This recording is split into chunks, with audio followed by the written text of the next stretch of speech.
at 2 o'clock. Yay. And Robert, would you please do a roll call? Chair Walker. Here.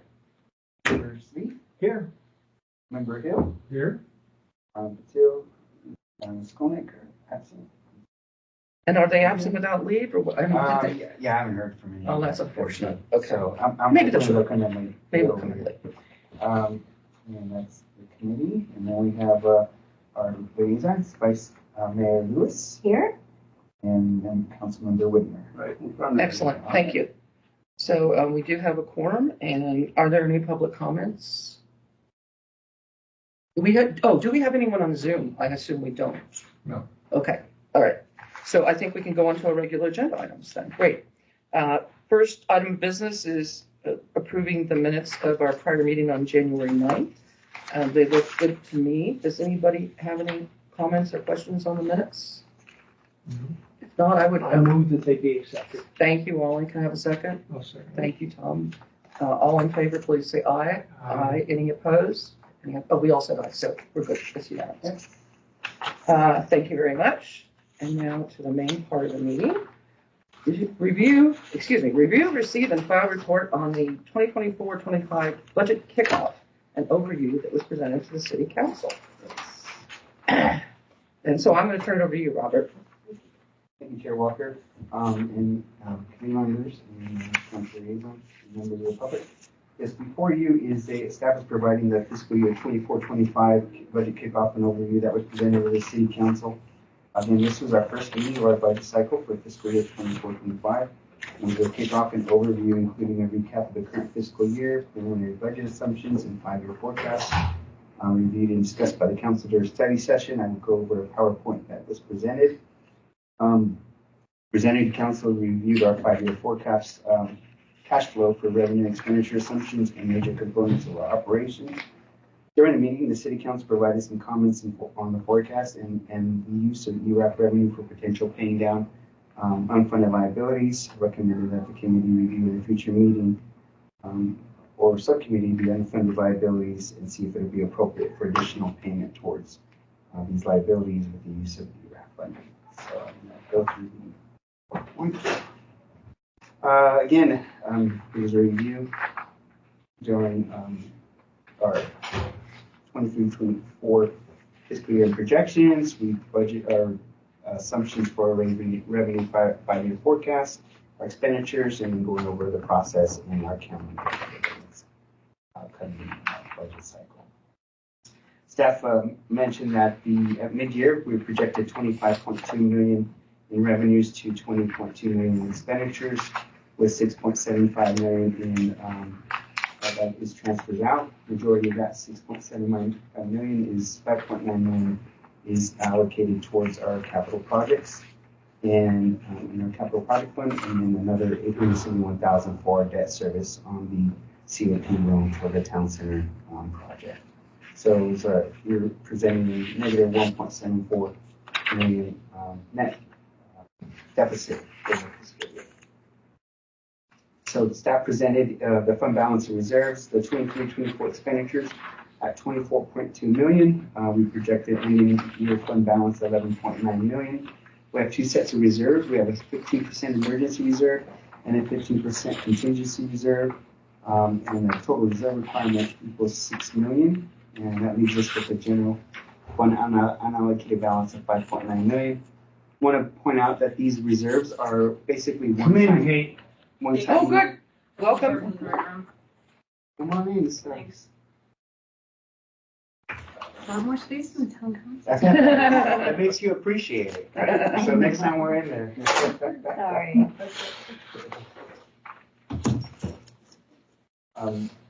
So I'm just mentioning that. Wanted to point out that these reserves are one-time, are yearly reserves. They're based off of our expenditures, so they're not cumulative set-aside reserves. So they're just at that point in time within our fiscal year reserve set-aside. So we'll meet our reserve requirements, plus we have an additional 5.9 million in unallocated reserves for fiscal year ending 23-24. That sounds great. My slide Yes. has a different I was top line number. meant to point that out. I wanted to finish the slide first and point it out. I had, in the previous PowerPoint, I had put the revenue component of 25 million in there. and I transposed it Oh, okay. mentally and physically into the PowerPoint. So that 25 million last week was the revenue, but it's actually the expenditures of 20.2 million. So the calculations are correct. I just Yeah. had the wrong Okay. number. Okay. But the other thing I just wanted to mention for clarity is I believe that the contingency reserve is sometimes referred to as the operating reserve. Correct. And I got confused when I was going to the memo going, wait a minute, we have three different reserves? No, those are the same. The operating and the contingency are the same. Correct. So what's the basis on which you figure these reserves? I mean, how do you come up with a 15%? We had set up a policy with council back in 2010, 2011, a reserve policy. Most cities have agencies some type of reserve policy set aside. And so the 15% was the emergency that was set up. Then at the time, 20% was the selected amount for the contingency reserve set aside. And a lot of it is just, it's a reserve component just to maintain, to show that during operations with any budget year, to make sure that we maintain a certain amounts that we do not go below, just to, for operations for the future. Yes, ma'am. Robert, through the chair, could I just add to that? Because when we didn't have a reserve policy back in 2010 or so, and a lot of cities were going under, Bell, California, and this and that, because the whole economy had collapsed in 2008. And so we actually had, I can't recall now, but one was 25% or 20%, and one was 15%. And it was just recently that we reduced it to 15%. I remember that, yeah. Do you remember that? I do. Yeah. But it's meant to have enough to keep our town operating if everything else goes to, in a handbasket. And, for a period of time, a month or two, like reserves. But so I wanted to ask given our new higher expenses in the town center and the cost of living and the cost of operating the town center, is that 6 million still realistic? Well, they're actually based on our actual operations costs. Oh, because it's Right. 15% Those are of $2 that. million a year plus. It's recalculated every year. Got it. Okay, yeah. They're $2+ million a year. If you look But at it's it, just sometimes they're down in 15%. the $1 million range, but 2 million something, 2 million Is our 5, I operating. think is the highest that we've seen Yeah. for a while. So 30% of expenses sounds like. Okay. And It's some 30% of the fund balance. Oh, Or the fund balance, total excuse me, for the both fund balance. funds. Right. For both Yeah. funds. Right. Operating 30% of the emergency. operational costs. Yes, thank you. That's what I'm saying, operational costs. So fund balance is 11, operations 20, so it's 30%, it's 15% of 20, 30% of. But that's on an Total. annual basis. So it really wouldn't take us that far if, for this About dire about circumstances. 6 months, 6 to 8 months. Okay, Burn rate maybe. okay. If there That's- was a and that's- disaster, what I'm We'd be asking. getting government support by then. And it also does not include Emergency whatever funds the support. town allocated into I the don't CIP think Bill fund. did. And if we were ever in dire straits, financial straits, the first thing to stop would be any CIP projects, Right, triggering operational Yeah. challenges. Right. and there's some reserves in there. Okay. Thank you. Question. Other big question I have is, what time does the meeting on April 3rd start? 4 p.m. 4 p.m.? Most of the study sessions tend to start at 4. Okay, well, But I'm yes, thinking I'll come. The council study session, But, council? budget Yeah. council studies. I know. Yeah. Oh, it's oh, a joint. it's only you guys then? It's a joint. No, it's a joint session It's with you- council you and us. Okay. Right, and I'm very sorry, but I'm gonna actually be out of town then, so my vice chair will have to It's on the 4th? represent. Should be on the 3rd. Well, I think it's the study 3rd. session. I That's what would he be said, out the of town. third. Yeah, the 3rd is the You're study gonna be session. out of town also? We Oh, need to dear. reschedule. Well, we notice it as a joint meeting of the Correct. finance committee, but if there's not a quorum of the finance committee, that's It can fine. still be We just notice it that way to allow participation. But Wally, it would be You great can- if you could go, especially since neither the chair nor the vice chair are able to attend. The 3rd? You can also dial in. Right. Okay. You don't have to be there in person, but it'd be great Oh. to have your ears there. I think the dialing in though, Oh. you have to be in person. Oh, you do? Oh, in a study Well, session? you have to notice your. Notice it, okay, Yeah. we can notice it.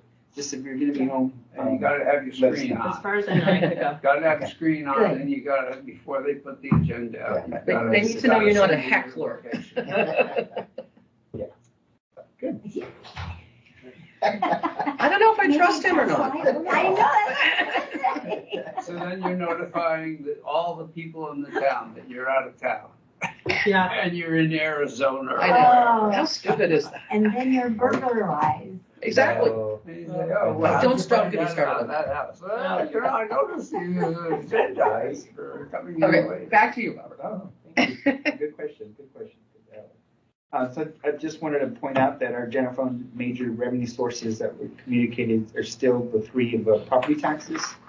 71% of our general fund revenue, building fees, still a big component of general fund revenue, and our ERAP, which is below the line of our general fund revenue, is a big component of our town revenue to the general fund. So three of those add up to 89%. That's a huge chunk of it. Correct. The rest of the stuff is small fry, pretty much. It is. So we're contingent on properties, taxes going up, and construction. In a sense. So within your 5-year forecast spreadsheet, I listed the revenue sources, our 5-year forecast is, and I included the total top 3 revenues in here. So you can see the total revenues from 24-25 range from 20.5 million to 28-29 fiscal year to 24.23 million. So property taxes in the forecast are projected at 4.5 in the first year, then 5%, 5.5%, and then the last 2 years, 5.5% in the forecast. And when you say is that the percent of the property value, or is that the percent increase year over year? Percentage Thank you. increase Year over year, correct. And the building fees are projected at the following: 4% in the first year, then 3% in the second, 3% in the third, and then 2% in the last 2 years. Within the forecast, ERAF is below the line because we received 2.6 million this year, and last year we budgeted 2.3 million in ERAF. We're going to increase it to 2.5 in the 5-year forecast, so about 200,000 more.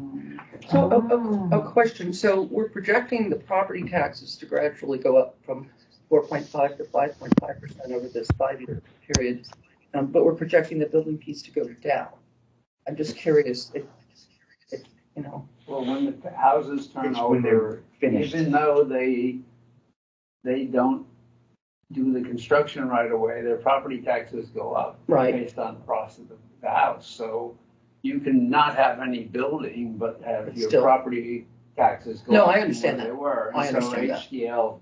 HDL, they had the presentation here and they went over what they thought our projection should be and brought Good. put those forward. Thank you. We continue to monitor, but we do as conservative as possible, just to anticipate. It's a big number. Coming, but yeah, right. We always You like used the word- upside surprises. I'm sorry. Go ahead. You used the word conservative in several places, and it struck me as though maybe conservative really wasn't conservative. It just may be a lower figure, and maybe conservative would be a higher percentage, so you'd make sure that you're covering everything.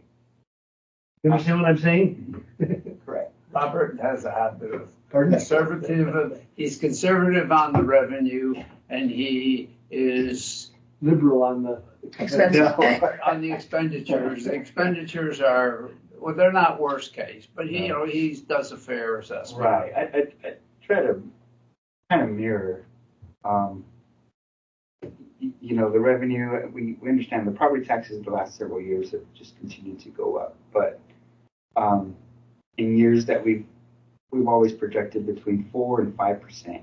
Yeah. And this year we're going to do 4.5. But in the out years it could be still 4.5 instead of 5%. I'm just anticipating. That's why you do HDL every year. Correct. They come Because by every year and they come they in and- update you and Yeah. you do a good job with the expenditure forecast. Yeah, and the expenditure forecast, that one, we try to stay within, 3 to 5%. But again, a lot of that is, we have a lot of professional services. So those we anticipate and we can project and budget those because those are some, we know what they're going to be. Others are the operations where when we budget, we also verify that, hey, these are going to be the costs. And we're pretty good. We're pretty good at making sure that we stay below our budget. Even though if we budget it higher than in a percentage basis, we make sure that we're really lean and we try to stay below that to mitigate some changes in revenues as well. My experience is that it's generally easier to predict expenses for an ongoing operation than it is to project Right. revenues. So Right. revenues is always a little bit of a crapshoot, right? You're correct. Although here with the property, I mean, we know what properties we have. So here it's actually easier than it is in a business that's selling widgets. Or sales tax. There's Yeah. places that it's flip-flop. Sales tax is the majority revenue than property tax. So on those, that's where you're getting, HDL provides that as well, where you're getting a forecast on what, how's the sales activity going for that. So, so yeah, most cities, sales tax is a higher revenue than property Since we tax. have no commercial property, what's the sales tax actually from? That's a good question. Most of the sales tax is from the schools. Sacred Heart, they have the cafeterias, they have their memorabilia shops. Circus Club. Circus Club is one. And then we also have art sales. There's an art dealer here in Atherton that sells a substantial amount of art that we get sales tax on as well. So yeah, those are the Circus we Club. get- Yeah, one year we really got to Proportion think about of that. Yeah. I know it's huge. Would they sell a Monet? I don't know. No, we don't get, They're an we art don't get dealer. a list. Well, of yeah, what we don't they're get a selling. list, but that's where our sales tax is driven, is on that, and then the schools and the Circus Club. Do we get, is it true that we get 1% of, of the sales tax? We get of the sales tax or the I mean, property tax? us 1%, not of the total sales tax, but we get 1% of sales. Correct. We do. Yeah. It's broken out by, within that 1%, it's like 0.25 goes to the state general fund of that sales tax. And then it's broken out. I can give that information. I remember seeing a chart, Yeah, bar chart somewhere showing that. but we do. It is a 1% of the sales tax. On the property tax, it is 1% of the growth year over year, but we get 8 cents on the dollar. The Atherton does. Compared to some other Correct. entities, they get a lot more. We won't mention that. I'm not mentioning other entities. Other Like entities. schools. 27%. Yeah, and like some others, like the fire district and the county. You are the bad boy. The county takes a lot of money too. County. Yeah, the county is the big robber. Well, they have a lot of responsibility. Yeah, they have to provide police services to everybody else but us in Menlo Park. All right. Continue on. And then, so the next general fund revenue Pay for it. that I want to present was showing all the different revenues other than the major revenues that we just discussed. So 5.1 million in 24-25 through 28-29, we're projecting at 5.4 million. So the projections usually for these revenues are projected conservatively 1 to 2%. The only one that isn't is the planning revenues. Those are at the same percentages as the building is in the forecast. It starts at 4% in this fiscal year and follows the same trend of 3, and 2 in the out years. Planning and building are in tandem as far as I was surprised at why in fiscal year 25-26, the planning that's the one year that's much higher. I think, no, I guess I'm wrong. It goes up to 900,000. Do you have a reason as to why they creep up like that? Well, the planning, based off of, we increased the fees this year for our planning and building fees. in planning are more not valuation driven, they're more mainly plan driven, mainly on permits. So the 871,000 is an increase over our current year, because that's already factoring in what we anticipate on the planning with the new fees. And then out is about 4%, so projections for each year going out, and then 3, so forth. But our planning fees, our building department is on a revenue share basis. So when the revenue comes in, then they get a share and we get a share. And so but our share is the expenses, and so we get a little bit we get the revenue that's left over after we pay them. So if they have higher expenses, our revenue goes up, but, in accordance to how high their revenue went up. So that's how, the town set it up that way. On the building side.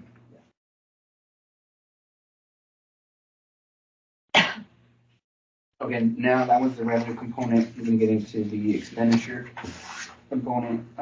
So operation areas, just as a percentage of our budget, so just to tell you what the different departments, their percentage of the expense budget. So our police department is the highest at 48%, and then followed by public works about 17.4%. Our other departments, administration 6.4, finance 4.1, building and planning are the next highest ones at 7.4, 6.7. So again, on the expense side, we've got two big ones, police and public works take us up to over 65%. Correct. Police has always been at least 50%. Correct. I thought that 48 was low for this year. Yeah. It's around 50%. It's always- 50. Are they it's always- understaffed? Or, No, I don't know, but I mean, In past years, you're right, it was over 50%. yeah. I think it was the 52, year before, I've everything was seen 52%. Yeah, 52, yeah. And thank goodness they do a very good job. God bless them for that, though. I'm not sure if that's the police budget going down or other budgets going up. Yes. There you go. Correct. Yeah.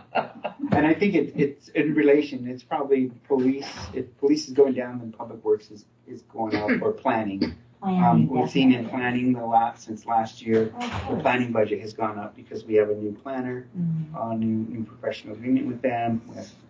So The those police costs have gone budget up, is up from last year. and the police budget is up, yeah. Yeah, it's very clear when you look at it. That's why sometimes the chief Don't runs, say it went We down. will. No, Don't say it down. went down. sometimes the It's chief going runs up, donuts it's going in. up. But it's not Well, going that down. is a big Don't expense line. And Yeah. they're not giving that up. It goes up. The majority of the cost in PD, I mean, you think about it, the biggest cost is your labor component. Mm. So you can manage your operational And costs. pensions, Yeah, big well, that goes cost. up, that goes up on the labor component. So, in PD being the most, about 31 employees out of the 46 that we have. So that makes a big difference. So you can feel it. Interdepartmental and miscellaneous is about 8. But shouldn't interdepartmental wash out? Interdepartmental is an internal, it's a charge, we use it as our IT department's there. We charge our liability insurance expense there, and those get charged and get allocated to our general liability fund. So it's a charge within the general fund that gets allocated. It's to a separate revenue fund. Yeah, I know interdepartmental Yeah. is. We just call it separate fund. interdepartmental. It's just, it handles all our IT components, like computer upgrades. General liability sits in there, property tax expense sits in there. Okay, so there's some expenses like that are never charged to the general fund. They're part of the general fund. They're charged there, but not specifically to departments. It's like telephone expense gets coded there.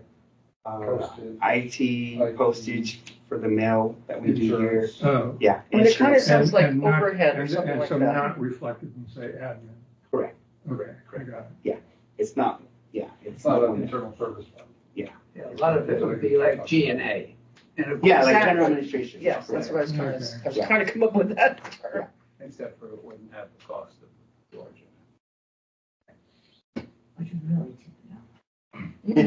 So it'd be higher than PD.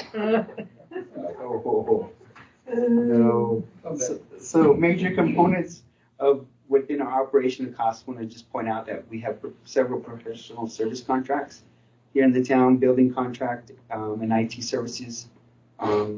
We have, those are outside contracts. MCE is our public works component. For our public works department, there's the contract custodial services. We also have landscape services that we took on when we opened the campus, so that's separate from MCE. What does the acronym MCE stand for? Ah, gosh. Maintenance, commercial It's a company. Yeah, Services? commercial Yes, company name. enterprise, gosh. enterprise. It's a company name? Yeah. Yeah. Okay. They do all of ours. I'll have to get it. Yeah. Yeah, we've always They called do them the heavy MCE. lifting. Maintenance, construction, Yeah. and engineering. That's what it is. Maintenance. Ah, there you go, thank you. Okay. Yeah, so they've been our public works staff, or maintenance crew out in the street crew since 2011. Landscape services we picked up when we opened the campus. That's Bright View Landscaping. They do landscaping here and at the park. And planning services, that's the M group that we took on last year, August 22nd, 22. And then we have our legal services. So those are our main high professional service contracts that we have. And the other major components of operation expenses we touched on earlier, labor costs. We increased in the forecast at 4% to begin with, 3.5 and 3%. Again, these aren't actual costs, they're just what we used in the forecast and trying to get a 5-year outlook. Pension costs within 24-25, our local miscellaneous costs is at 12.67%. That increased 0.04% from our current year of 23-24. Local safety for 24-25, this is our normal cost, both of these percentages for miscellaneous safety. It's at 29.3% in this fiscal year coming up.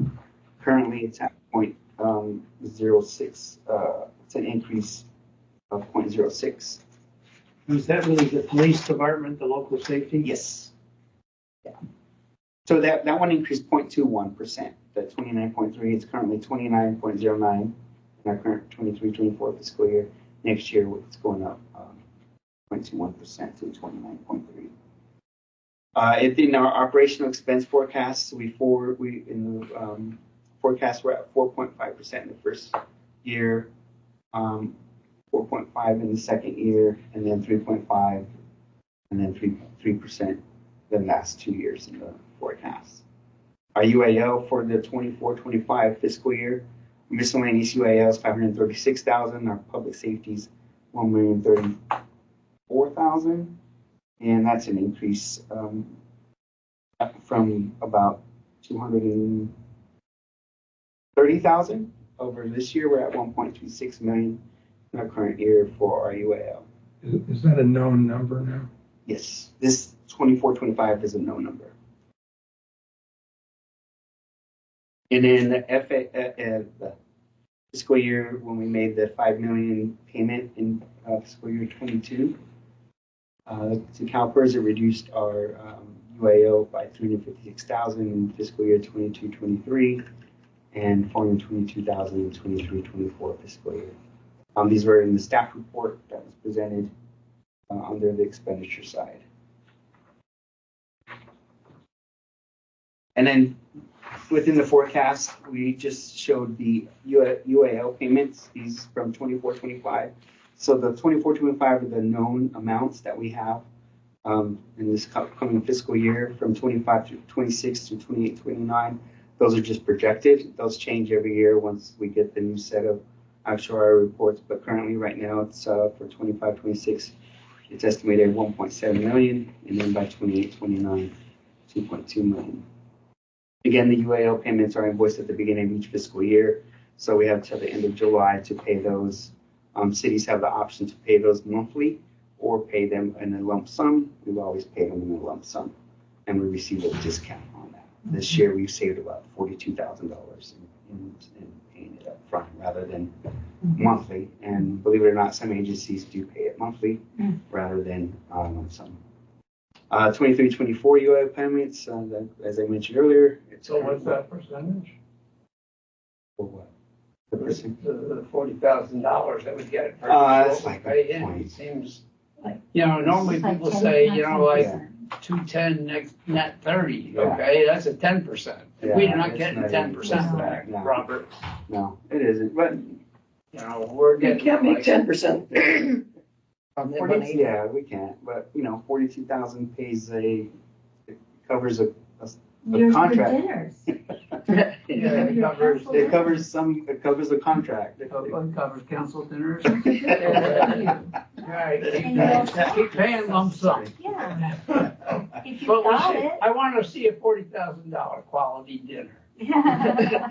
We can do that. We can do a nice one every year. Nice rubber chicken. Yeah. So currently, we're going from 1.2 million in what we paid in 23-24 to 1.5 million in this upcoming 24-25 fiscal year. So reserve balances, want to go and touch base, we talked about at the beginning. So we have emergency reserve of 15% of actual general fund operation expenditures. We have a 15% operating reserve or contingency reserve, 15% as well. In previous year, 2 years ago, it was 20%. Council adjusted it down to 15%. Yeah, we talked about it with the city manager. Yeah. We reluctantly agreed. Yeah, so we have a 30% reserve requirement total. So that's pretty good. Other cities are around that same amount, or some have somewhere between 30 and 45% reserves. Is that invested in our LAFCO investments? It's in our LAIF, it's in LAIF, Right. and in private investments. Not LAFCO, right. LAIF. Laptop, you know what you're talking about. Very different. You go to a lot of those meetings, so. You mentioned other cities. Is there some organization that keeps the records for all the cities and then sends you the averages, which you're sort of referring to? The League of Cities probably would be the one that would have that, but we've periodically looked when we were reviewing to see about the adjusting ours from 20% to 15%. We looked at to see what other cities have. They go out So, at point to point times, they go out Yeah, and we check, look at it. when we just city manager costs, we look at that, what other cities are paying, things like that, and just Georgia's salary in there. We try and keep even with cities of our type. Personally, I opposed reducing it. I'm sorry, say that again. Personally, I opposed reducing it. I was for it. Rick and I were for it. I know. I don't know, we had another vote. Yeah. We had another vote. I don't You know. must have had another vote. I think I acquiesced, actually. I did. Yeah, I maybe did. so, maybe so. And reducing it, what it did is it just allocated more to that unallocated fund balance. Yeah. So that's what happened. It didn't mean like it went away. It just went to the unallocated portion, and any unallocated portions, the remaining balance that is not reserved, committed, or assigned. So that unallocated balance is usually what the council uses to go and say, okay, let's allocate so much to the CIP or other projects, or long-term liability components. So which brings me to, Yeah. we're going to bring the 5-year financial planning spreadsheet, which lists, it's an exercise that says, sets aside buckets, this unallocated fund balance. We have an unallocated fund balance. Where do we want to apply that to? So that will be part of the next coming budget study session meetings. And then this is just a summary of what was in the spreadsheet that was in the staff report, just to show that the net to fund balance. So in 24-25, of net to fund balance of 3.7 million, all the way up to 4.6 million in By the way, on the 2021. unallocated budget, like the graph, et cetera. I proposed, and I believe the city council agreed, that we would ask the finance committee to come back with a study to say, well, is it worth it to continue to do more pay down?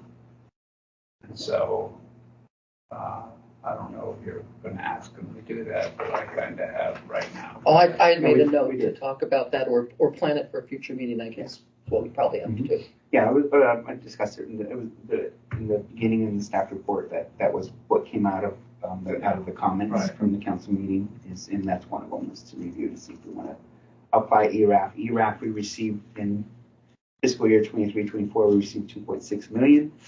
And so we apply ERAF in whatever ERAF we receive in the current year, the practice is we apply that into the next budget year. So that's what the committee will look at to see if they want to allocate 2.6 million to the unfunded liability for public safety. Or not. It could be used. We could, Use it the to pay down town our has plans that are well underfunded, so, we just wanted a study on, did you think it was worthwhile based on the return we got this year? Mhm. And if not, then council will decide to put it maybe in drainage or some other thing, bike lanes or something. Got it. Yeah, we'll discuss it. Projections, they're not actual expenditures. These are just projections in the forecast. They will differ as we go through the budget process. So this is the fund balance projections, the ending fund balance. So you can see the beginning and then the projected over net fund balance by fiscal year. So you can see the ending fund balance in fiscal year 24-25. We project 15.7 million. Of that 15.7 million without the set aside reserves that remaining unallocated fund balance at the end of 24-25 is 9.4 million. And it grows through each fiscal year. In 28-29, we project an unallocated fund balance of 25.6 million. This does not include any general fund allocations to capital projects. That's what we've discussed. And it's a rolling balance. So what's in here is we have the ERAF that we're projecting of 2.5 million every year in the 5-year forecast. And also it doesn't have any allocations to any other council priorities, whether it's CIP, unfunded liabilities, or other projects. So that's why you see it grows to an unallocated fund balance of 25.6 million. So if we plug in, there was estimated about 16 million total that we had estimated last year in our set aside fund balance buckets. So it's about 16 million was projected in the next year's out. We only project a budget in 1 year, that allocation, and we allocated 5.8 million in this fiscal year towards CIP. But in that rest of the set aside buckets was about 16 million. Which is not in this forecast. If it is, then you take it out of this 25 million unallocated portion. So it'll leave you about roughly 6. Well, this looks pretty healthy. I mean, and obviously it falls out of the assumptions that you've made, but still, I have a really general question, which is over the last, 15, 20 years, have you ever had a situation where you came in seriously off from what the budget had originally been projected, or had been established?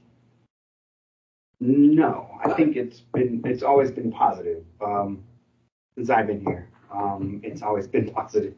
And I don't want to say it's because of me, but I'm just saying, fortunately, it's been that way. It's that conservative projecting.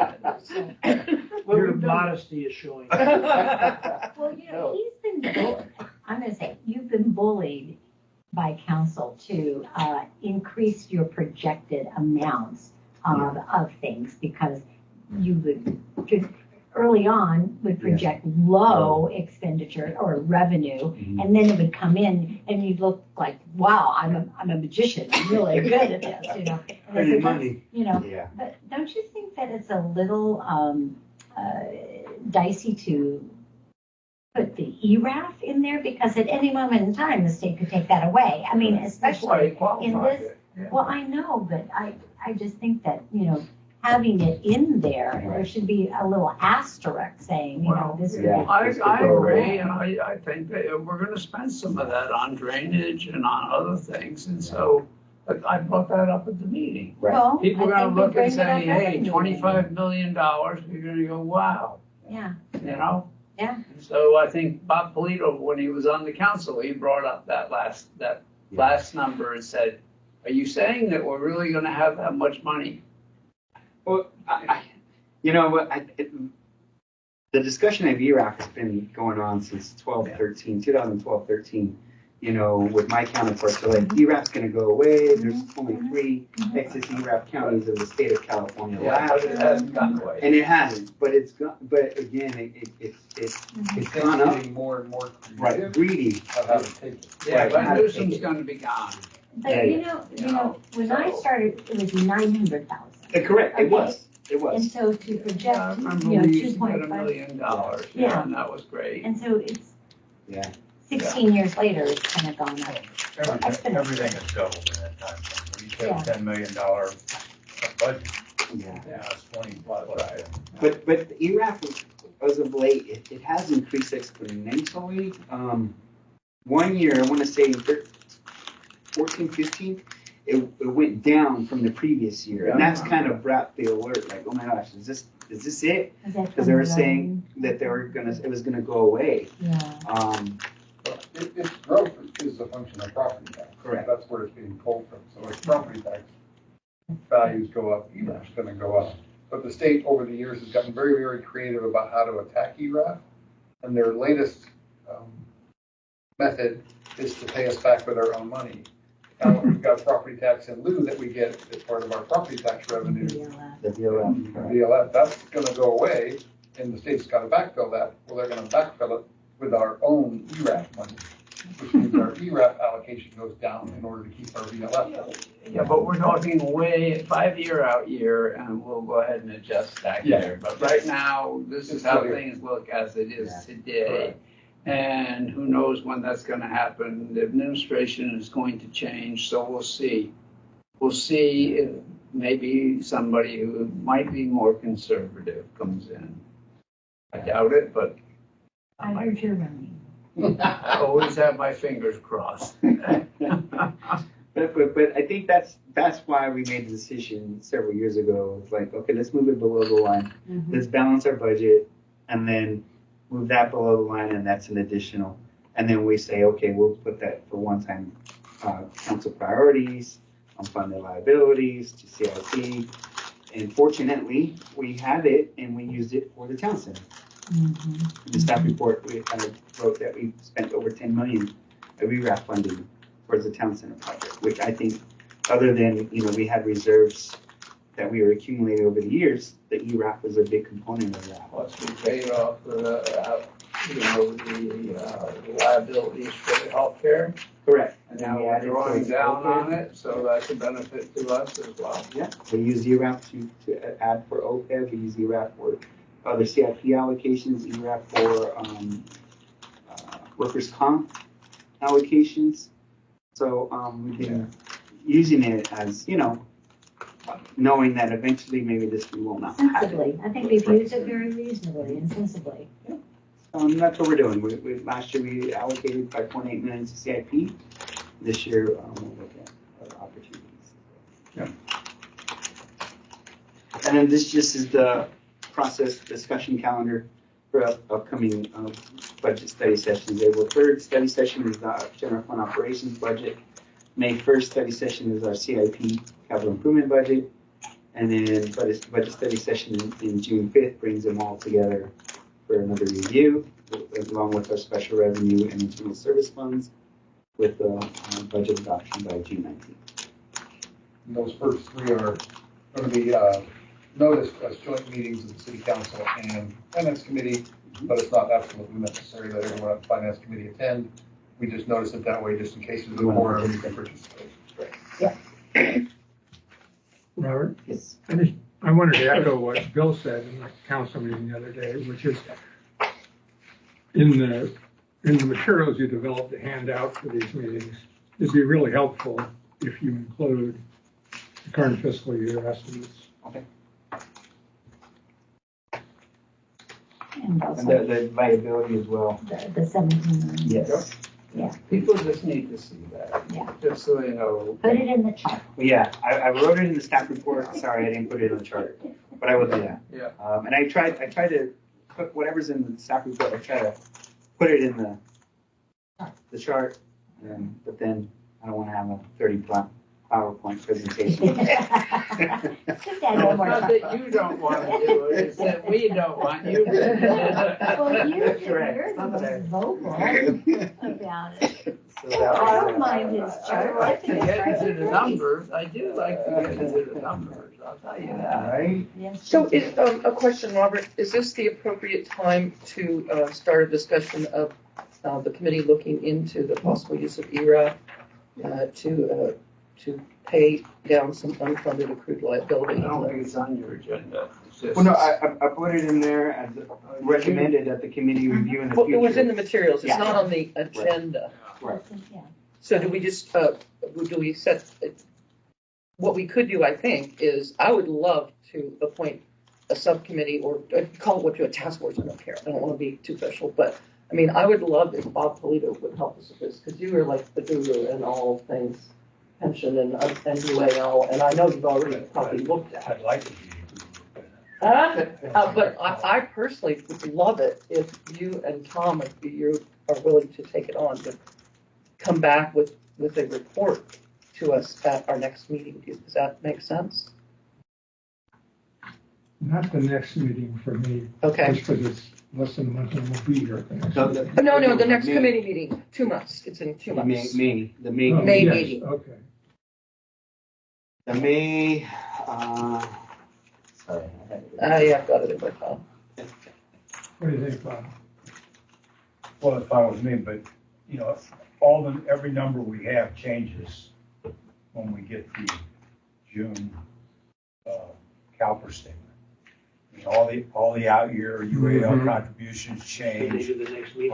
all our liabilities It's change. May 14th. I mean, every friggin' number that goes into the computation changes, and we won't get that report until July.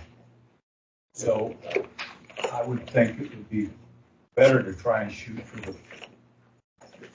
I mean, we can do some Yeah, more September, maybe? preparing for that, but September would be a Yeah. better time. Okay. Is that going to be soon enough for the council? I mean, how soon do you need a recommendation? Well, I'd be willing to wait for it, but I think there's some other people that want to spend money. I'm not gonna Not mention me. their I'm not mentioning any names, No. okay? I didn't say you. I said other people.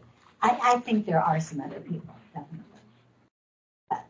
But We can hold But we on. can bring that up at a council meeting and say, well, we're waiting on a report to decide whether or So not. maybe we could, on our next agenda, could we have a preliminary report? I'm not expecting in the final, just your preliminary thoughts while we're waiting for the. We know what the investment returns were for Right. the next statement was coming up, plus 6.1%, so. Yeah, For the town?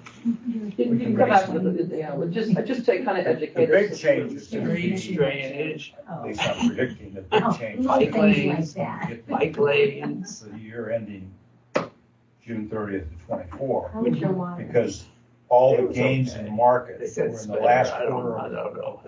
last year and the first half of this Personally, year. I don't think it's gonna be. We could have another 20-some-odd% return from CalPERS, which should turn around and kick us in the teeth because they'll drop the discount rate. Right, Which exactly. is what we're about to talk about. Yeah, okay, all right. So just for clarity, He'll do that, Bob will do that. Can George speak? I'm sorry. what Councilmember Whitmer was alluding to wasn't the urgency of getting the information on the pension report in order to allocate that to something. It was so that the council didn't allocate unallocated general fund balance to other capital projects if the finance committee is going to come back and say, we strongly recommend you allocate $5 million to the. So it sounds like we do need a preliminary report before we adopt the budget. Is Just that to give what them you're a saying? heads up as to where you Okay. might be. Yeah, leaning. but you might want to come to that meeting, or Bob comes to a lot of our meetings and say, hey, we're working on this thing, so spend all the money. Okay, Or got it. maybe delay in this discussion, but we have a lot of pressing issues that we need to address. I excuse me, just my interjection here, that might be a little bit more compelling to council if Mr. Polito or Tom or somebody came and said, historically, even though our 5 million investment is like worth $1 million right now, right? Because they, don't know how to do their investment. However, over the years, we have saved X numbers of dollars in our payments to them. I mean, like this last year was $400,000, right? And so accrued over time. So how much has that $5 million saved us over that period of time? So that's kind of looking at Savings it. from the $5 million is not just in the first 5 years. Right. Yes, it's, Yeah, right, and so we But where don't, we got hit with the knuckle sandwich is That year 22, we had a loss, negative. CalPERS had a loss in investments of 6.2%, down when we're basing it on expecting 7% gain. So that's a 13% differential Yeah. on a big number. Yeah. And then also, first year, they dropped the discount rate from 7 to 6 to 6.8. That is a big number. anyway, but you get my gist. I always get your gist. Always, Always. that's a strong word. Yeah. We understand it. Okay, all right, so shall we move on to agenda item 3?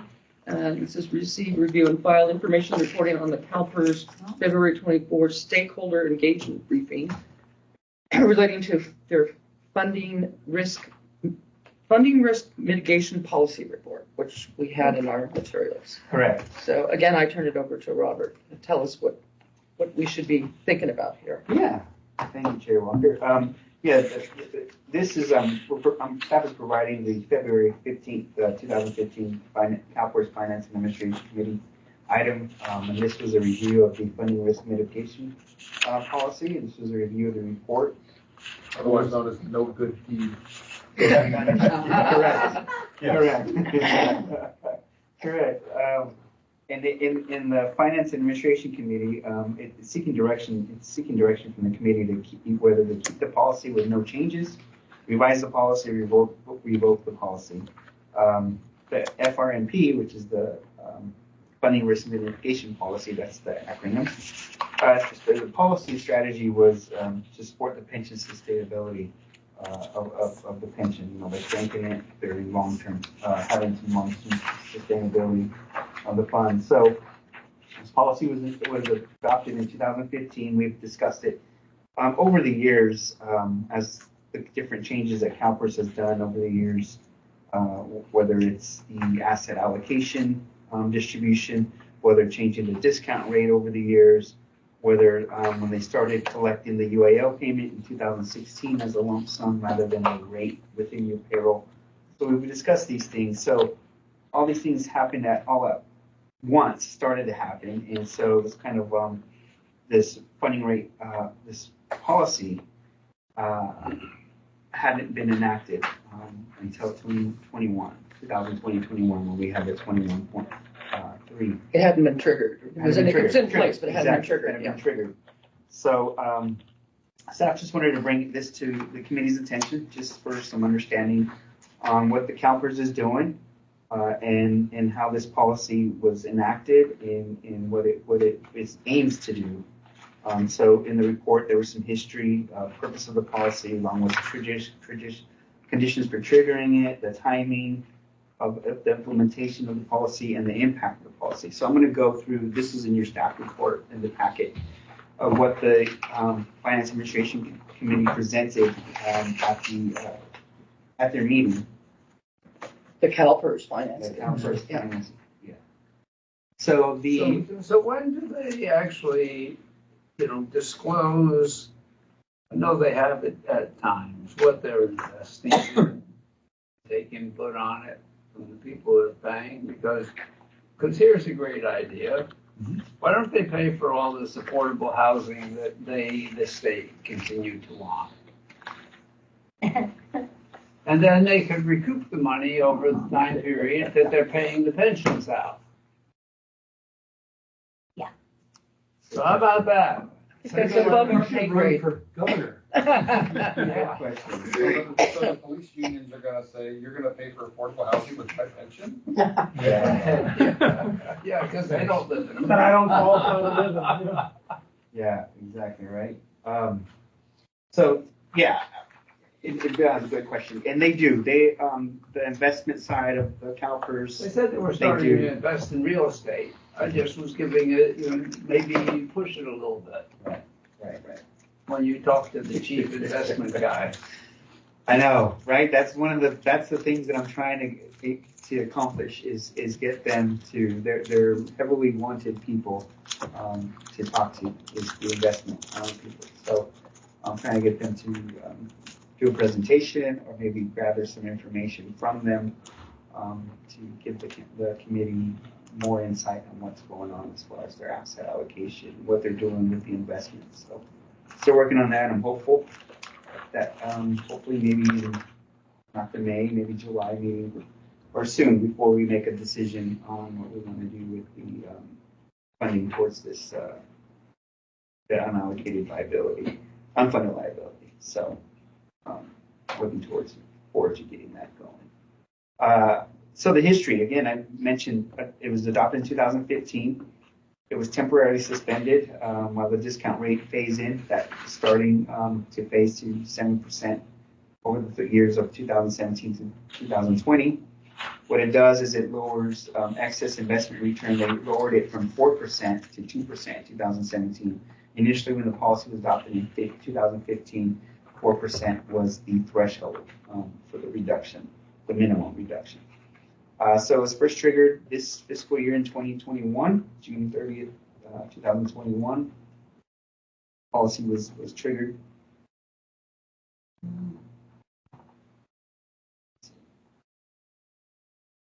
Good, it was a really good summary of how it works. Yeah. Yeah, it was helpful. On page 2 of 6 of attachment 1. Yeah. So 2 of 6. So this is what The table, that Yeah, table. yeah. Right here. So the table, it's saying when the least amount that it can reduce is 5 basis points, so 0.05%, and the most it can reduce is 0.25%. So this lists the way this is triggered. So if the excess investment return is either 2% higher than was anticipated, they'll lower the discount rate by 0.05% following that event. So what happened in 2021 fiscal year, since we had that 21.3%, so that was a 13% excess return over the discount rate. So that called for a 0.20% reduction in the discount rate. So that's where in July of 21 and October actually of 21, when they reduced it to 6.8%, and then they did the review of the asset allocation. So they decided still at that year they were supposed to the asset liability management committee every 4 years they review the asset allocation of the plan to see if it's meeting the investment objectives. So it just happened to be that was the same year that this triggered the funding risk mitigation policy. So the asset liability management committee met that October and decided that instead of having it a one-time reduction at 6.8%, they were going to reduce the plan discount rate for 6.8% for the next foreseeable future. And then still the funding rate mitigation policy would take effect whenever these events are triggered. Yes. This has been very helpful, but what strikes me is this is a one-way ratchet. It can only, the discount rate and expected return can only go down. And inevitably, we're going to have many years where it's above 2%, hopefully fewer years when it's negative, below 6.8. Yeah. But it's inevitable that, Eventually. almost inevitable that it's going to keep falling. And do you have any insight as to why they would make a policy that, on the face of it,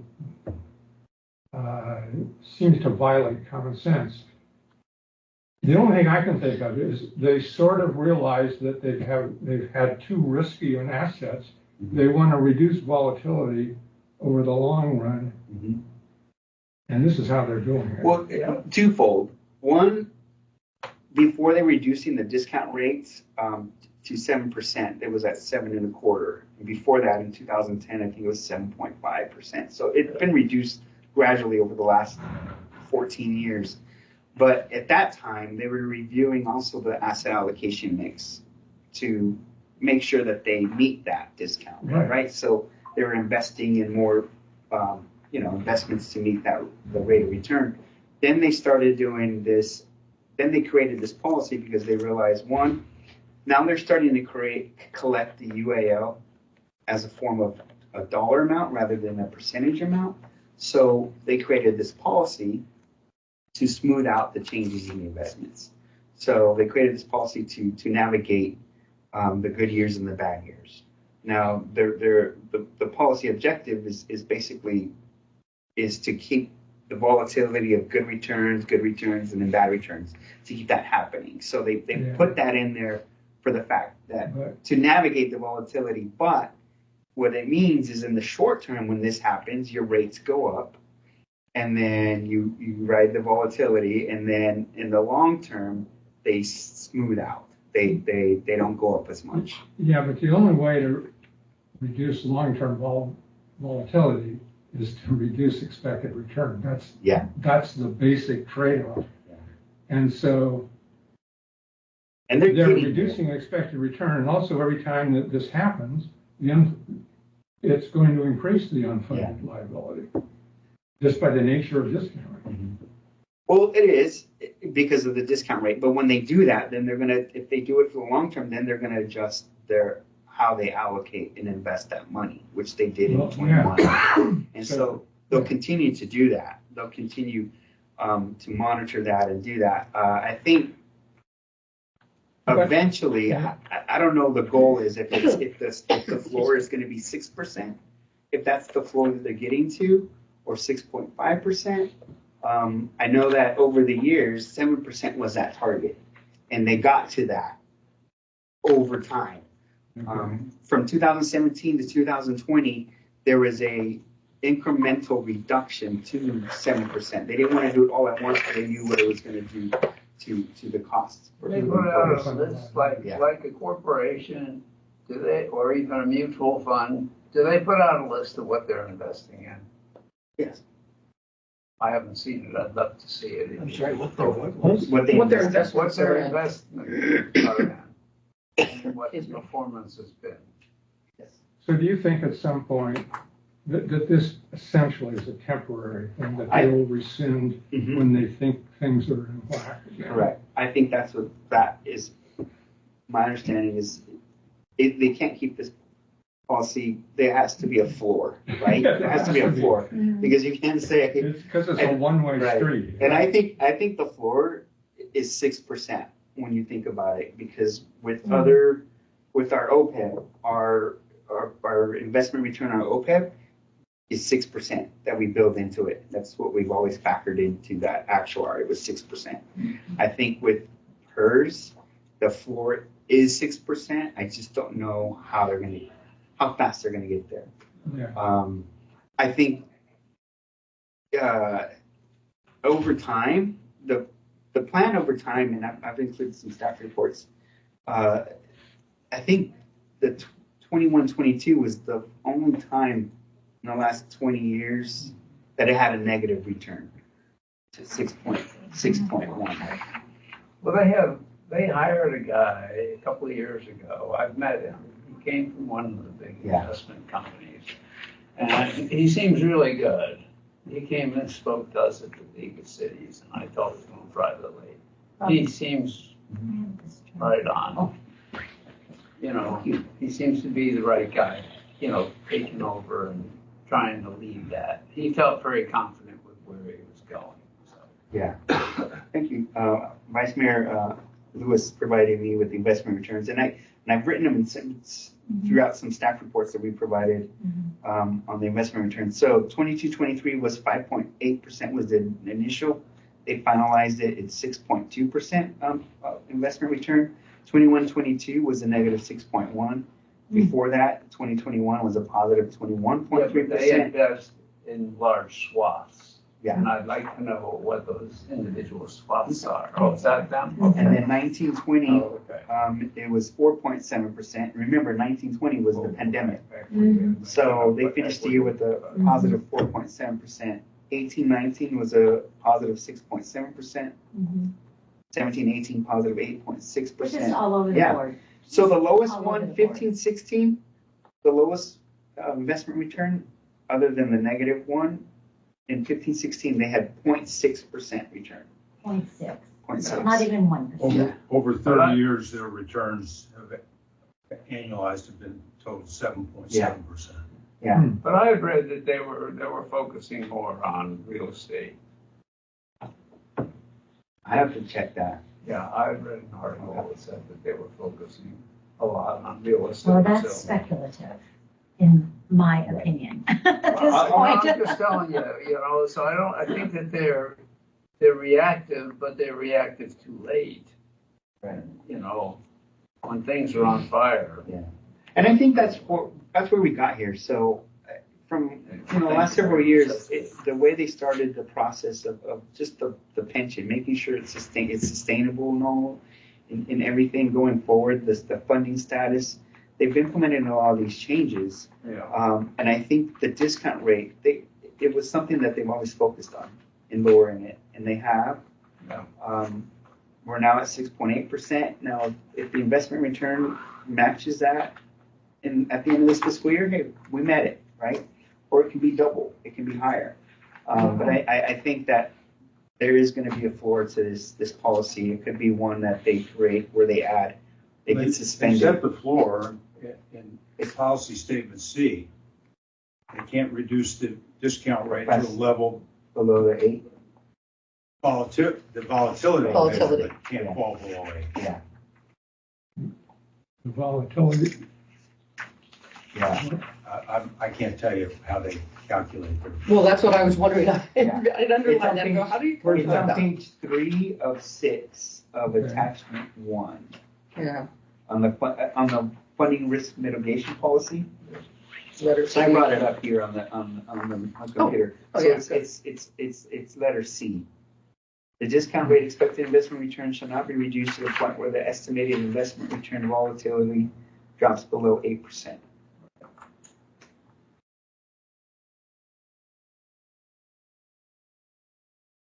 And then in here lists the steps. So upon the occurrence of a funding mitigation event, staff shall report the annual net investment return for the given fiscal year to a CalPERS board administration. Then they should implement a new strategic asset allocation targets based on reduction in investment return indicated. So that's if they do reduce it, then they have to update the asset allocation strategy for the upcoming year. Then October 1st, on number 3, the new strategic asset allocation target shall take effect on October 1st of the fiscal year immediately following the event year. And then it says the total fund policy benchmark shall be adjusted consistent with the new strategic asset allocation targets. And staff shall report the new strategic asset allocation targets, total fund policy benchmark, and expected investment rate of return to the investment committee. Then it says the discount rate shall be adjusted and reported to the Finance Administration Committee, and they do all the calculations for that matter. And then the effect of the reduction discount rate for the given year is including the actuarial valuations as of June 30th of that such year. I would love to know how you calculate a volatility percentage. It's not a statistic I'm familiar with.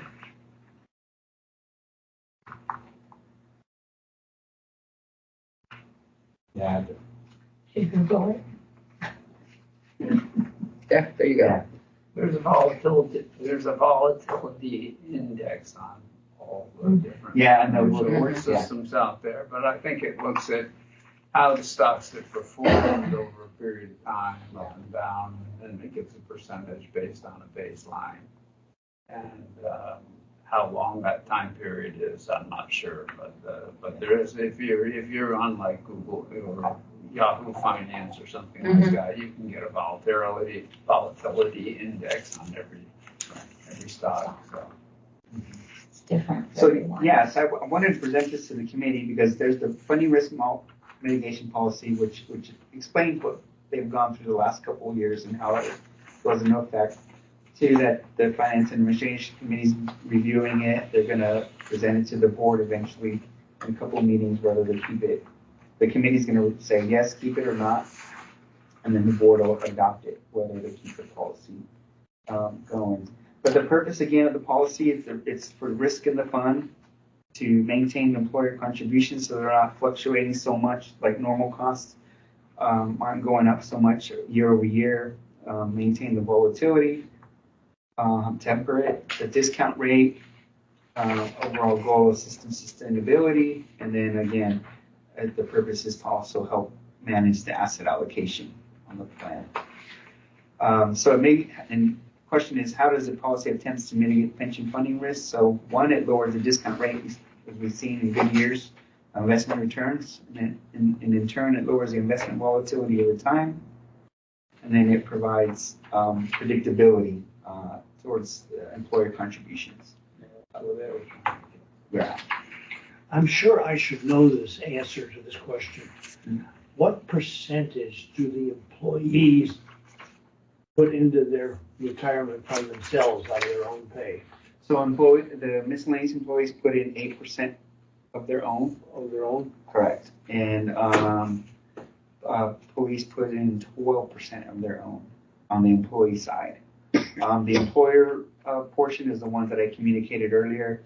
The public safety's employer component is 29.19%, and then the employee for miscellaneous, the town's employer component is 12.67%. So that's the employer normal cost, and then there's the employee normal cost, and that's what I mentioned. The employee normal cost, 8% miscellaneous, public safety officers, 12%. That's 8% of payroll, it's not 8% of the premium. It's payroll, correct. 8% of their So payroll. for example, safety, if the total normal cost is 41%, each officer kicks in 12 and we pay the other 29 or whatever. Is that percentage ruled by our council?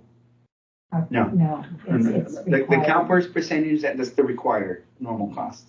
It's not our decision. It's done by the actuaries to And, figure out. and it's not their contract. The 8% and the 12%, so that is That's the the, contract, right? yes, that's That the is contract. Oh, that's MOU. that's what we've negotiated, Yeah, that right. we share that amount. Yeah, the council years ago had decided, when we were adjusting salaries, that, okay, we'll I put the recall salary up, but back in what the you 80s guys and are gonna pay 90s. more. there were many corporations Paid for it all. who, hey, They would like us to do that. Yeah, paid for it all. Yeah, no, we had to, otherwise we were going. There were also some that went under, I think, or that Some they've agencies- subsequently gotten rid of Pay both. those, Staff usually. pick up part of the employer share because of the position that they're in. Mhm. Yeah, that's all, yeah. And that's what the employees are picking up that additional percentage in their employee contribution. Mhm. And that's, as I recall, that's the difference between the old plans and the PEPRA plans, is that what we PEPRAs call are higher, so so PEPRA Public Safety, their contribution on the employee side is 15%, almost 16%. Classic members for public safety are paying 12%. So as time goes on, Their our benefits cost, are less. That's our overall cost should. the benefits are less. It's shifting. They're Shifting to the employee, 50% of the PEPRA members are sharing 50% of the pension component of the normal cost, and their retirement age is 62.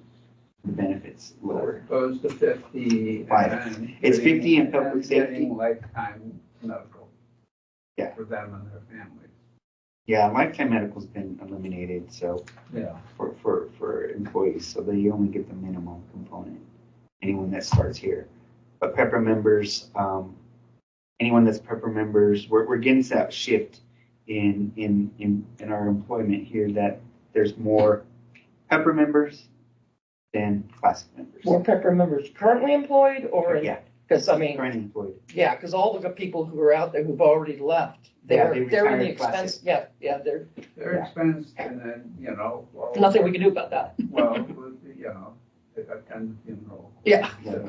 So the Pepper plan began January 1st, 2013. So it's 11 years in.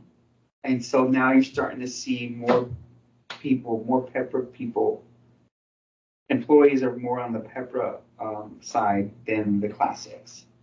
So anyone that goes, after 2013, any new employees that weren't already classic members to begin with, they're all under the Pepper. So that I guess that bucket is now growing, and the older plans is now being.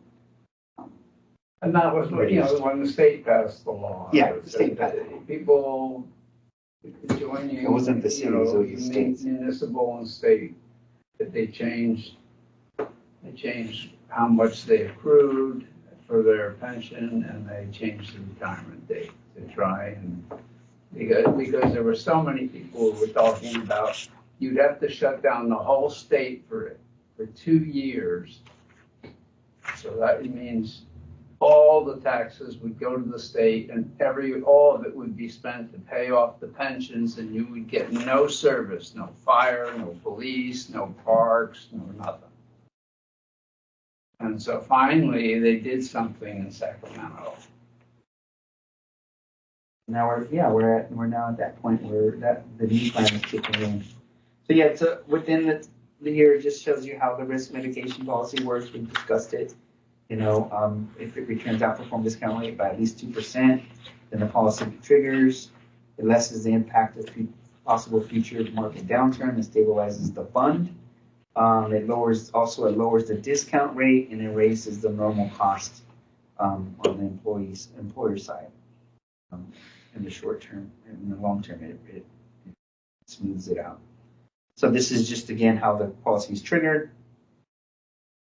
And then again, the risk mitigation policy and asset management group. So the risk mitigation policy gets enacted. It includes the discount rate, asset allocation, asset liability management process. They both kick in, and that's where they come in to decide what the discount rate will be going forward, and in tandem, how the asset allocation will be managed to meet that new discount rate. And then this at the end is just a timeline of how we just discussed and how it gets implemented. In July, the returns are announced, the policy is triggered. October 1st, the new strategy asset allocation takes effect due to the policy trigger. And then it just says school and state employers, the impact of the valuation is 1 year after the policy is triggered. And then for the public agency, the impact of the valuation is 2 years after the policy is triggered. And then again, the committee, this is what the committee is seeking. They're seeking the staff is seeking committee direction, whether to keep the policy as is with no changes, revise the policy, revoke the policy, and then they have outreach briefings in February, which I attended. They have another one in April. And then hopefully it will probably, whatever they decide will go before the CalPERS board. So are they asking agencies like the town of Atherton to submit their opinion in some form of way? Yes and no. I mean, they want to see feedback, what they think. A lot of it's just more dialogue. This sounds to me like they want to brace us, they want to educate us, Yeah. but they don't really want us. Educate That's the on way the I plan. read the slide. Yeah. They'll present it and say, Yeah. and we've listened to the communities. Yeah, no, listen to stakeholders like the communities, they listen to, also they listen to unions, representatives and stuff. So just to understand, because they're helping to make sure that the plan, right, the funding status stays funded on the pension. So, there's another one in April. I'll get the information and I can send out a link if you don't want to be on it. Stuff, but You say Voice anything your at that opinion. meeting? yeah. Raise your can. hand, push your finger. Every time to, Yeah, make a difference. yeah, so it'd be good. But, yeah, this, I just want to give it to bring this to the committee, because this is part of our discussions that we have regarding our unfunded liabilities. And this is one of those policies that drives some of our unfunded liability year over year. And we experienced this in 2021. Staff provided this information in our November meeting back then to discuss that this was coming down the pike. And, this is now a year after to let you know this is where we're at. This is where the first. I just had a question about the timeline. Mm-hmm. So you say public agency, that's Yeah, us. us. Mm-hmm. Impact 2 years after the policy is triggered. So let's say the policy is triggered this June 30th. Yes. 24. Then when does that get reflected in our UAL? It'll be in 26, 27. Right. Yep. 26, Okay. 27. There's a lag for Yeah. us. So it's almost like a lag of 3 years. Right. Well, because in one of the Yeah. years, yeah. Because when we get these reports, the CalPERS actuarial reports, so the one we got in August, it tells us what our rate will be in 24, 25. Then it projects the 25, 26 rate just as a projection, so we can assume, in projections what that will be. But then like this year, when we get our reports in August, we'll get what our rate will be in 25, 26. Then 26, 27 will be a projection, and then and it's because of the actuaries, that's why that there's the delay in that. In the, what do you call it? There's a delay in it affecting our agencies. Like the 21, I have wrote it down. It was in one of my staff reports. So the 2021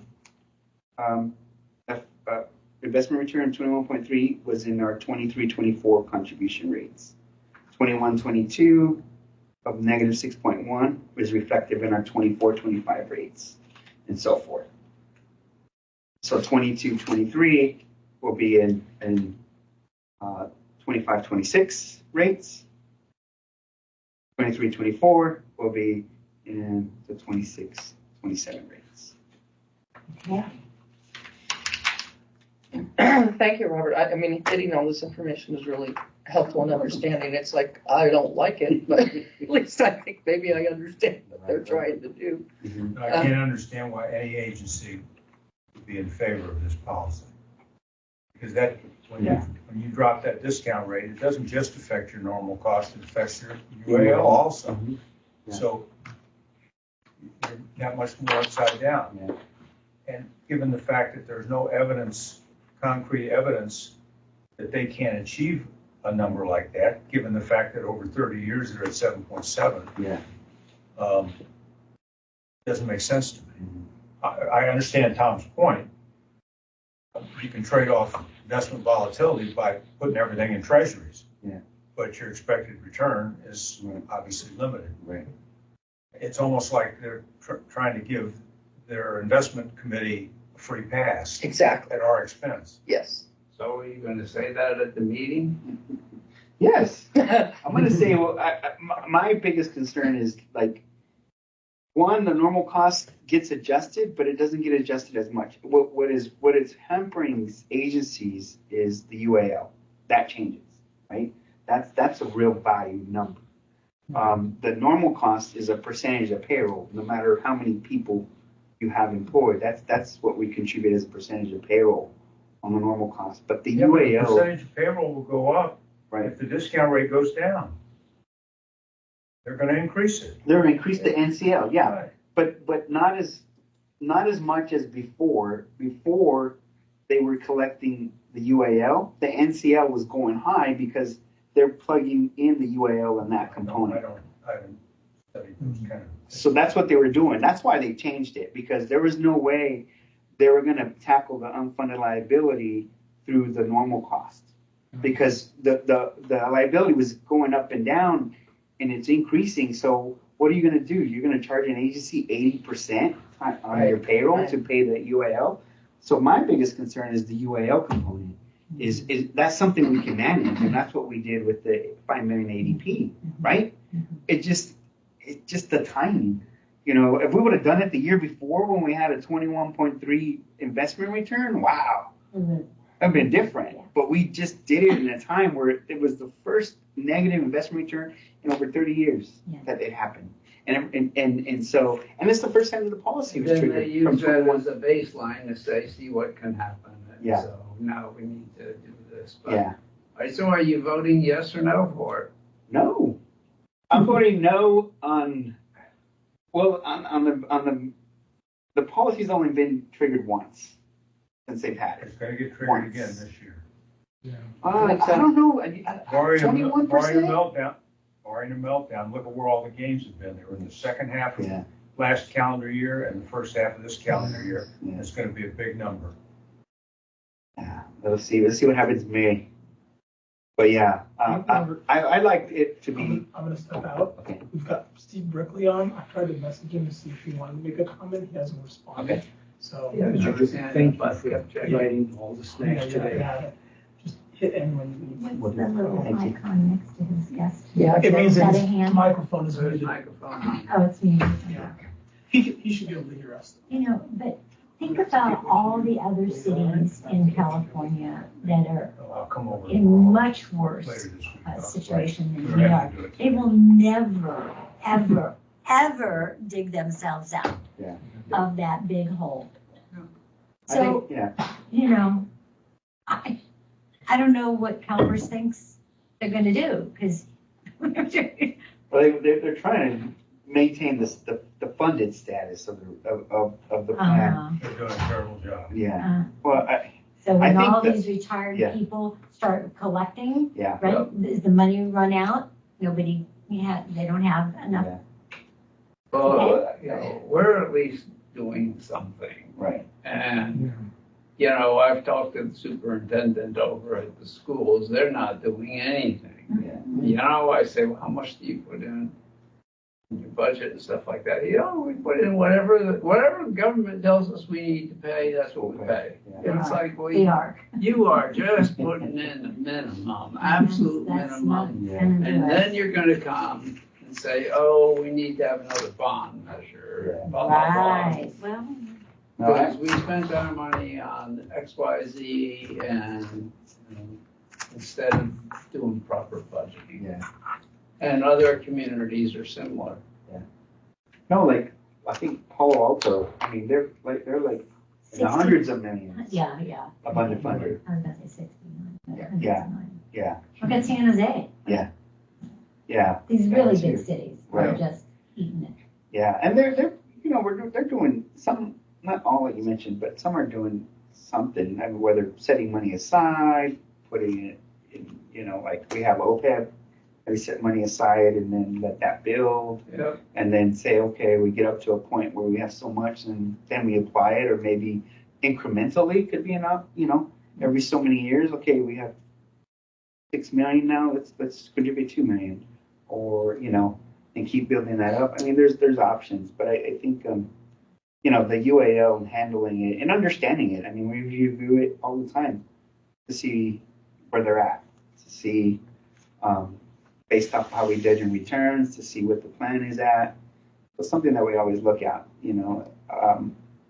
mitigating it is best as we can. We're going to pay 1.5 million.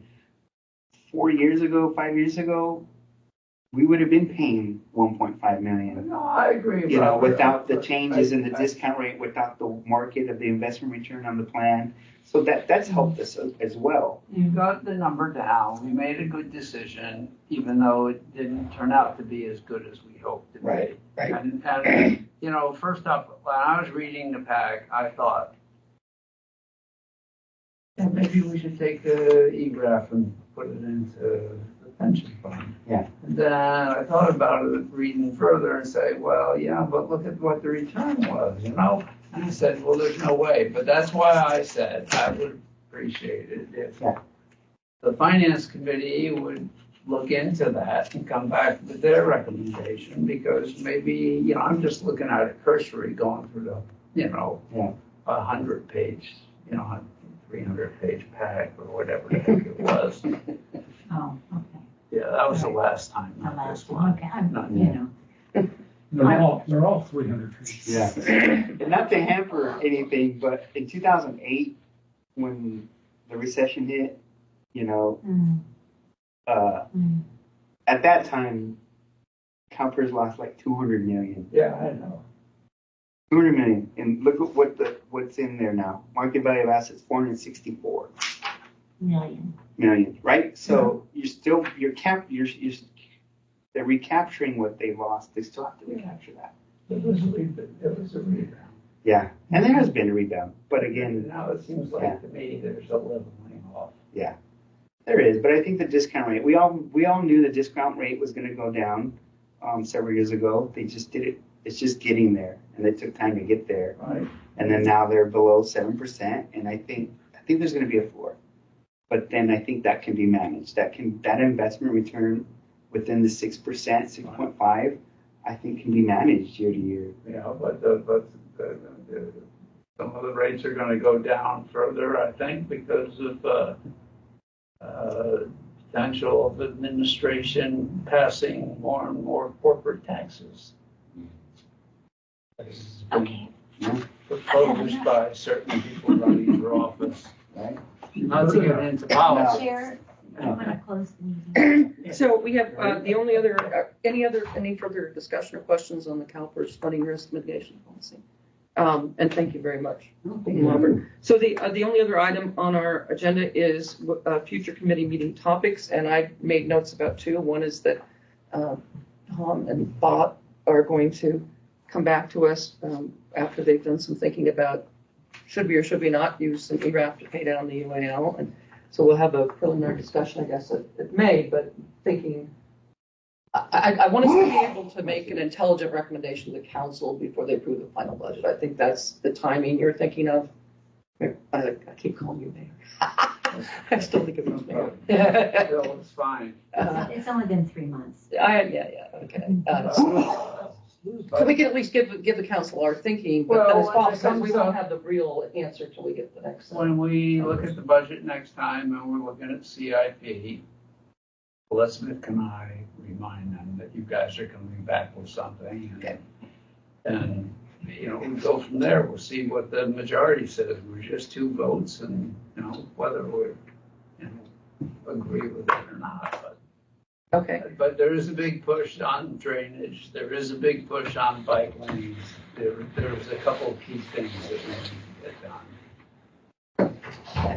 Priorities. Okay, so that's the one thing I noted. And the second thing I noted is that Robert is going to try and get the CalPERS investment policy guru and the guy who does the asset allocation and can explain us a little more about what they're doing there. Whenever you can make that happen, would be great. Any other topics that people would like to put on future agendas? Okay, well then, our next, yes. Can I have a second? They're already out the door. All right, all in favor, say aye. Aye. Any opposed? Okay. All right, the meeting's adjourned. Thank you very much, guys. This went a little longer than I No, I'm expected. sorry. It was good dialogue.